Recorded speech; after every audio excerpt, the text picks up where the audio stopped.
Welcome to this tutorial for Cisco Cyber Vision. In this tutorial we are going to cover the importance of a correct system time and other NTP-related topics. The correct information of current time is very important, especially for the communication and data exchange between the Cyber Vision sensor and center. Not only because it is being made part of the acquired and processed data, but also because it is required for many operational aspects, like for instance the validity of encryption certificates. You could configure your system by manually setting the time. The default and recommended way is to leverage a NTP server to automatically provide the correct time to your installation, and also keep it synchronized and updated. Depending on the installation type you selected for your center installation, you likely were prompted to provide a NTP server to leverage. There are many things which are dependent on a correct time setting in your center. For instance, the point in time at which a device was seen for the first and last time. There are some easy ways to determine if your system was set up in the correct way with respect to time and time synchronization. Let's verify if your center has a valid and functional configuration for time. Connect to the command line of your center using SSH as CVadmin. Call date and compare the returned result to wall clock time and determine if the time on your center installation deviates from that. Next, display the content of the NTP configuration file. This is the configuration file of the NTP service in your Cyber Vision Center.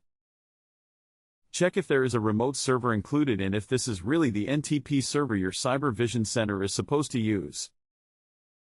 Verify if your center is able to connect to this server in your network and if the remote service is up and running. Next, switch to the root user of the operating system. Check the status of the NTP server on your center.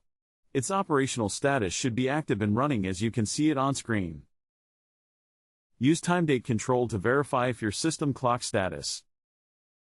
Note that in this example, the system clock is not synchronized, as you can see in the red rectangle at the bottom. If any of the previous checks failed, make sure that there is no unavailable or not existent NTP server mentioned in your config.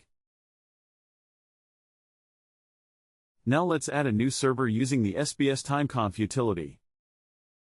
Please note that the server mentioned in this tutorial is a publicly available instance.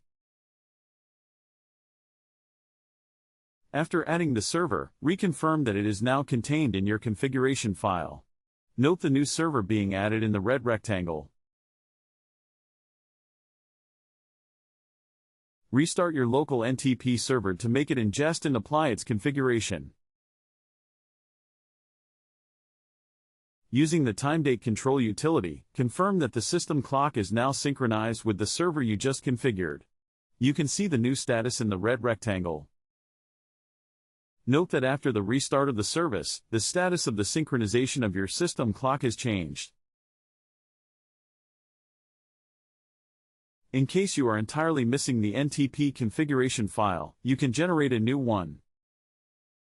To do that, simply leverage the SBS Center utility. Do not forget to restart the NTP service of your center after generating the new configuration.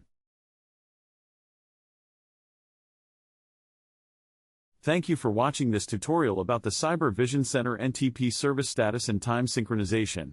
Consider having a look at the other video guides on this YouTube playlist.